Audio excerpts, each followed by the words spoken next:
मैं खुश हूँ। सीआईडी वापस से स्टार्ट हो जाने से मैं खुश हूँ। शायद पूरी तरह सेटिस्फाइड नहीं हूँ पर खुश हूँ। जब मैं ये वीडियो रिकॉर्ड कर रहा हूँ अभी तक सीआईडी सीजन 2 के 26 एपिसोड्स आ चुके हैं। तो आज हम एनालाइज करेंगे या फिर यूं कह सकते हो कि ब्रेक डाउन करेंगे सीआईडी सीजन 2 के बेस्ट एपिसोड को। गेस करो कौन सा एपिसोड होगा।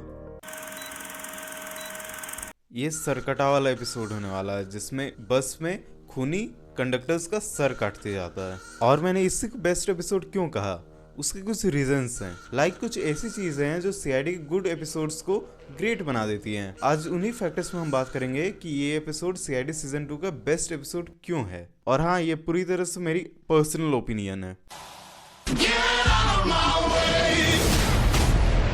ये केस ट्विस्टी और यूनिक था। सीआईडी में बस वाले एपिसोड्स काफी थे लेकिन वो प्रीडोमिनेंटली हाईजैकिंग वाले एपिसोड्स ही होते थे। जैसे कि धूम बस वाला एपिसोड याद होगा या फिर बस हाईजैक वाला एपिसोड याद होगा जिसमें दुष्यंत और काविन का डेब्यू हुआ था। फिर मुझे वो एपिसोड याद आ रहा है जिसमें बस के हवा में जहर मिल जाता और बस में सब मर जाते हैं। ओह गॉड, ये सब लोग मर चुके हैं।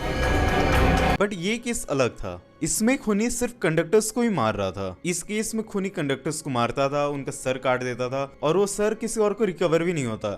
चलती बस से सर गायब कहाँ हो जाता है। ये काफी अच्छी मिस्टीरियस एलिमेंट है। ये एपिसोड हमें एंड तक हुक करके रखती है। हमें एंड तक समझ में नहीं आता कि असली खूनी है कौन। It was unique. Team bonding and special movements. देखो, सीआईडी एक ऐसा शो है जिसमें हर वक्त टेंशन बनी रहती है। कहीं पे कोई क्राइम हुआ, सीआईडी को उस क्राइम को सॉल्व करना है, तो हर वक्त एक टेंशन बनी रहती है। और इसी कारण से जब टेंशन के बीच में हमें कुछ होलसम मोमेंट्स देखने को मिल जाते हैं या फिर टीम बॉन्डिंग कुछ पल देखने को मिल जाते हैं तो हमें काफी अच्छा लगता है। अब निखिल हैं डॉक्टर सारिका और विनीत हैं डॉक्टर साड़ुंखे। इस एपिसोड में टीम बॉन्डिंग का मूवमेंट था मिठाई पार्टी। पंकज मिठाई पार्टी को स्टार्ट करता है, फिर सब ज्वाइन करने लगते हैं एक के बाद एक। और बाद में जब पता चलता है कि ये मिठाई एसी साहब का है तो पंकज फंस जाता है, बाकी सब बचने की कोशिश करते हैं। मैं बता के नहीं समझा सकता, तुम जब एपिसोड को देखोगे तो ही तुम्हें पता चलेगा कि मैं क्या बोल रहा हूँ और क्यों ये मूवमेंट स्पेशल था। हाँ, डायलॉग्स थोड़े बेटर हो सकते थे। इस पूरे सीन को देखते वक्त एक मुस्कान तो जरूर रहती है, पर अगर उतनी देर तक नहीं भी हंसते रहोगे ना, दिस इज द मोमेंट जहाँ में हंसी आ ही जाती है। इस एपिसोड में हमें एसीपी साहब के शार्प स्किल्स देखने को मिलते हैं। कलाकंद का एक छोटा सा टुकड़ा पंकज की मूंछों में अटकी रहती है तो एसीपी साहब को पता चल जाता है कि कलाकंद अच्छा था ना, इसने मिठाई खाई है। लेकिन दया की उंगलियों को देखकर एसीपी साहब बता देते हैं कि दया, तुमने काजू कतली खाई है। चांदी का वर्क काजू कतली का। कितना ध्यान से देखता होगा ये बंदा। इसमें एसीपी साहब के स्किल्स को बहुत अच्छे से दिखाया गया है कि ये आदमी कितना अटेंटिव रहता है। They also try to create the धमाल सीन। ये मिठाई का डब्बा खोला किसने? अच्छा, what about the buses and trucks? ये सब दूसरी कंपनी की होती है मगर इनमें लोगो, पेंटिंग या स्टिकर लग्जरी कंपनीज का होता है। जैसे कि इस बस में तुम देखो, इसमें वोल्वो का लोगो है पर ये वोल्वो की बस नहीं है। और अगर तुम पूछोगे कि तुम्हें कैसे पता है ये वोल्वो की बस नहीं है, good question, you are a good question. तो गूगल पे संकेत वैसे सर्च कर लो, ये वाली वेबसाइट पे चल जाओ, तुम अलग इमेजेस को भी देख लो, तुम्हें पता चल जाएगा। और फिर भी बिलीव ना हो तो उनके व्हाट्सएप पे उनको पूछ लो, do you know the reason. मैं बहुत देखता हूँ और मुझे आज तक ये रीजन समझ में नहीं आया। और कर लो कुदरत की बनाई चीज तो छेड़छाड़। चलो टॉपिक पे वापस आते हैं। इस एपिसोड में हमें एक बेरहम कत्ल देखने को मिलता है। एक तो खूनी कंडक्टर्स को मार रहा है, फिर उनका सर काट के अपने साथ ले जा रहा है। ये खूनी एक अलग लेवल का बेरहम कातिल है। अच्छा, हम सीआईडी की बात करें और फोरेंसिक की बात ना करें, ऐसा हो सकता है? एक झटका और सर धड़ से अलग। जब डॉक्टर सालुखी ये डायलॉग बोलते हैं एपिसोड अच्छा ही जाता है। फोरेंसिक की दो चीजें काम करती है सीआईडी की एपिसोड को एलिवेट करने में। पहला, फोरेंसिक के एक्सपेरिमेंट्स और दूसरा फोरेंसिक के फनी मोमेंट्स। और इस एपिसोड में भी हम फोरेंसिक में एक फनी मोमेंट देखते हैं। खून की एक बूंद भी दिखाई दे रही तुम्हें? ये देखो। अच्छा, ये जो एपिसोड है ये हिंट्स पे प्लांट करता है। इसमें कहा गया है AC bus. AC bus conductor. Normal बस भी कहा जा सकता था या सिर्फ बस भी कहा जा सकता था, लेकिन उसको वेटेज दे के बार बार एसी बस कहा गया है। कौन से बस में सर? एक दूसरे एसी बस में। जब खूनी लास्ट में कन्फेस करता है तब हमें पता चलता है इसका रीजन कि एसी बस ही क्यों। और हाँ, ये खूनी सिर्फ कंडक्टर्स को ही टारगेट कर रहा था। सो ऑडियंस के मन में ये सवाल भी आ सकता था कि मे बी एक सीरियल किलर हो। इस तरह के कुछ हिंट्स दिए गए थे इस एपिसोड में। लोकल पुलिस स्टेशन से कांस्टेबल्स मंगवाते हैं। I am not liking this. Constables मंगाओ क्यों? भाई आप लोग और जो ऑफिसर्स लाओ ना, जैसे कि 2013 या 14 में था, इतने सारे ऑफिसर्स थे कि किसी से मिलने भी जाना हो ना तो 4-5 जन चल जाते थे छोटी से छोटी चीज के लिए। आज आपके पास ऑफिसर्स ही नहीं है तो आपको एक मेजर रोल के लिए एक बाहर से बुलाए हुए कांस्टेबल को रखना पड़ेगा। लाइक या तो आप न्यू एक्टर्स को लाइए, थोड़ा बड़ा कीजिए कास्ट को, या फिर सबसे अच्छा होगा आप पुराने कास्ट मेंबर्स को वापस बुलाइए। आई एम श्योर कि मैक्सिमम लोग हाँ बोलेंगे। CID 2 अगर मुझे मौका मिलेगा मैं ज़रूर ज्वाइन कर लूँगा, लेकिन अगर वो मुझे बुलाएंगे ही नहीं तो फिर थोड़ा मुश्किल होता है, पता नहीं चलता कि कब कहाँ शूट हो रहा है, कैसे हो रहा है। तो अगर मौका मिला तो मैं ज़रूर करना चाहूँगा। अच्छा, इस एपिसोड में सस्पेंस और कंफ्यूजिंग एलिमेंट्स भी थे। ये एपिसोड सस्पेंस अच्छे से होल्ड करती है कि खूनी बस में चढ़ा कैसे, बस में मर्डर किया, फिर बस से भागा कैसे, वो भी एक सर लेके।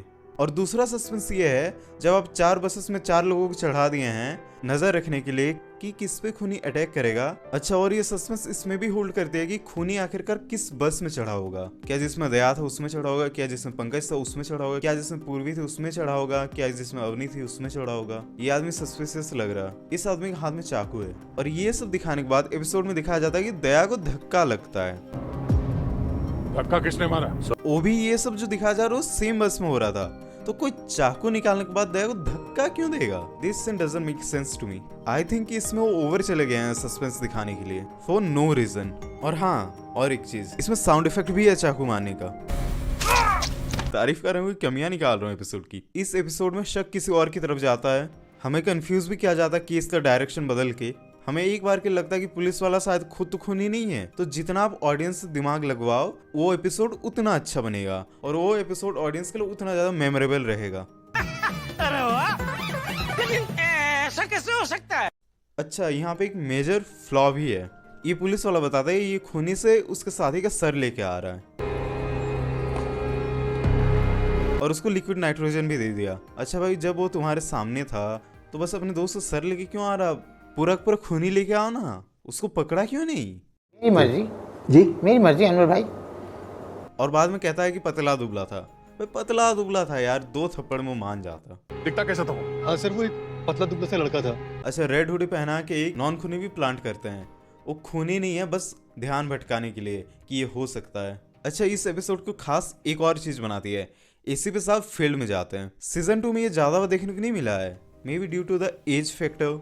पर इस एपिसोड में एसीपी साहब ऑन फील्ड जाते हैं और खूनी को खुद से पकड़ना चाहते हैं।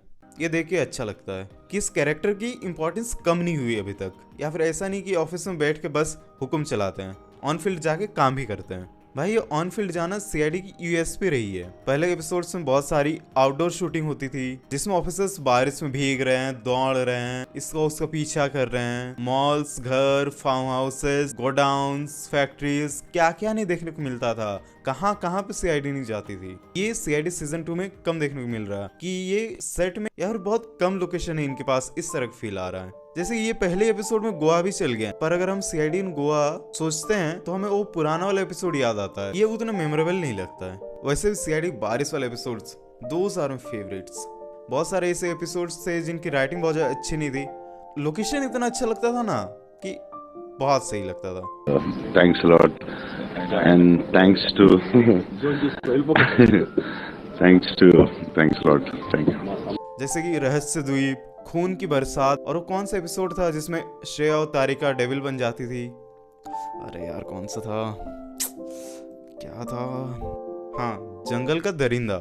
प्लस मुझे मर्डर इन माथेरान वाला एपिसोड भी पसंद था, चाहे उसकी राइटिंग बहुत ज्यादा अच्छी ना हो, पर वो शूट इतनी अच्छे से की गई थी और उसमें मेहनत दिखता है कास्ट एंड क्रू का। अच्छा चलो इस एपिसोड में वापस आते हैं। इसमें खूनी को ऑलरेडी दिखा दिया था, खूनी लड़की के भेष में था, इसलिए पेपर जिसमें धमकी लिखी हुई थी वो उस लड़की के सामने वाले सीट के नीचे ही मिली। लेकिन इसके बावजूद भी एसीपी साहब उस लड़की पे डाउट नहीं करते हैं। क्यों?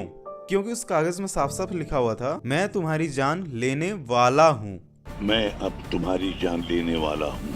ओके, इसमें एसीपी खतरे में है, मतलब एक ऑफिसर खतरे में है, एक ऑफिसर क्या था, मेजर ऑफिसर, तो इसमें रिस्क भी हाई है, तो आप और ज्यादा सीट के एज पे आ जाते हो। फिर हमें एक डाउटफुल कैरेक्टर भी दिखता है और उसके लिए दया कुछ ओपी डायलॉग्स भी सुनने को मिलते हैं। मैं बस अब थोड़ा गोरा हो गया हूँ। कौन सा च्यवनप्राश खाता है बे? और हाँ, इस एपिसोड में सीआईडी ने आज की इश्यूज के बारे में बात की, जैसे कि डाइवोर्स और एलिमनी आज की बड़ी इश्यूज हैं। ये चीजें तारक मेहता भी करती थी, करप्शन में बात करना, इन्फ्लेशन में बात करना, हर एक मुद्दा जो कॉमन पीपल को अफेक्ट करता है, इस पे तारक मेहता बात करते थे, लेकिन 2014 के बाद से कभी बात नहीं की। इस सज्जन को क्या तकलीफ है भाई? अच्छा, इसमें एक एक्स्ट्रा कैरेक्टर को भी ऐड किया जाता है to make it more layered. तुम्हें लगता है कि ये आदमी जो अभी दया कॉल किया फिर कॉल काट दिया, ये खूनी हो सकता है। ये सोचा होगा कि बीच में चढ़ जाऊंगा और मर्डर कर दूंगा, पर इसे बाद में पता चलता है कि कुछ तो गड़बड़ है, कोई तो है बस में। पर ऐसा नहीं होता, बाद में खुलासा होता है कि ये आदमी खूनी नहीं है, ये आदमी खून करने जा रहा था। ये और किसका खून करने जा रहा था? उसका जिसने इसके भाई को मारा है। इसका भाई वही था कंडक्टर जिसका गला काट के किसी ने मारा है। लाइक ये किसी के एक्शन टू रिएक्शन लगता है। अच्छा, उस लेडी की बात करते हैं जिसके सीट के नीचे से वो पेपर का टुकड़ा मिला जिसपे धमकी लिखी हुई थी। वो प्रेग्नेंट थी, तो फिर से एक हिंट मिला, पर हमने ध्यान नहीं दिया था उस टाइम पे इस हिंट पे, कि हमने तो देखा कि वाला लिखा है तो मर्द ही होगा, कोई औरत नहीं होगी। बट वो औरत बिल्कुल नेचुरल नहीं लग रही थी, उसमें लग रहा था कि कुछ तो गड़बड़ है। बाद में पता चलता है कि ये सब प्रोस्थेटिक्स थी। अच्छा, इस एपिसोड में एसीपी साहब का पॉपुलर डायलॉग भी है, मैं तो फांसी होगी, फांसी। बट मैंने क्या मिस किया इस एपिसोड में पता है? Thrilling action sequences. इससे पहले के एपिसोड जिसमें बस इन्वॉल्व होता था, उसमें हम काफ़ी अच्छे थ्रिलिंग एक्शन सीक्वेंसेस देखते थे। जैसे कभी अभिजीत बस के ऊपर दौड़ता है, कभी काविन बस के ऊपर से अंदर घुसता है, तो ये सारे काफ़ी अच्छे थ्रिलिंग एक्शन सीक्वेंसेस थे। लेकिन इस एपिसोड में ये पूरी तरह से गायब थे, और इसीलिए मैं कह रहा हूँ कि सीआईडी को नए कैरेक्टर्स, नए एक्टर्स की ज़रूरत है, या फिर टीम को बड़ा करने की ज़रूरत है। क्यों? क्योंकि हमारे जो फेवरेट हीरोज़ हैं उनकी उम्र अब ज़्यादा हो चुकी है। अब बहुत ज़्यादा एक्शन या स्टंट करना उनके लिए मुश्किल होगा। अभी सीआईडी के पास मौका है नए एक्टर्स को लाना और उन्हें इस्टेब्लिश करने का, और ये सीआईडी हमेशा से करती आई है। तो मैं चाहता हूँ कि अभी से सीआईडी इस्टेब्लिश करनी लग जाए, नहीं तो फिर अगर कोई बीच में छोड़ देते हैं सीआईडी को, तो फिर उनका गैप फिल करना ना बहुत टाइम लग जाता है, या फिर फिल कभी हो ही नहीं पाता है।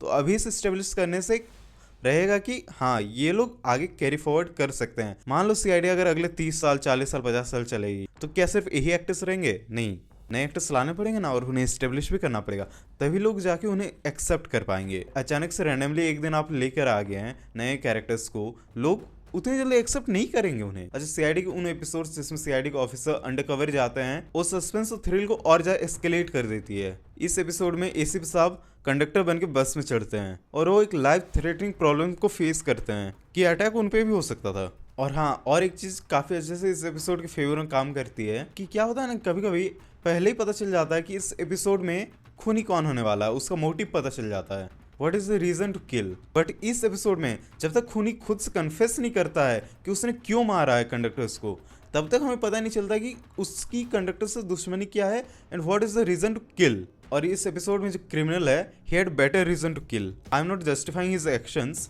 बट उसका मोटिव अच्छा था। फिर मेरी माँ की तबीयत बहुत खराब थी, बड़ी बड़ी एसी बसें निकलती हैं सर। अगर किस क्रिमिनल के पास मोटिव ही अच्छा ना रहे तो और वो ऐसे मारते रहे तो आपको सेंसलेस लगेगा। जैसे कि इसी एपिसोड के पहले वाले एपिसोड में वो लड़की आर्टिस्टों को मारती थी, बट वो जो रीजन थी वो बहुत फ्लैट लगता है, और इसमें इसका रीजन काफी सटीक लगता है कि, और आपको हिट करता है कि हाँ, इस वजह से एक रीजन था। See, I'm not justifying his actions again. पर किसी बस के कंडक्टर ने हमें बस में चढ़ने नहीं दिया, और जो किलर था उसको अपने एक्शंस पर कोई पछतावा नहीं है। ये क्लासिक केस ऑफ विलनिज्म दिखता है, और ये जो बंदा है इसने एक्टिंग बहुत अच्छी की है। तो इसी के साथ मैं वीडियो को रैप अप करना चाहूंगा। Thank you.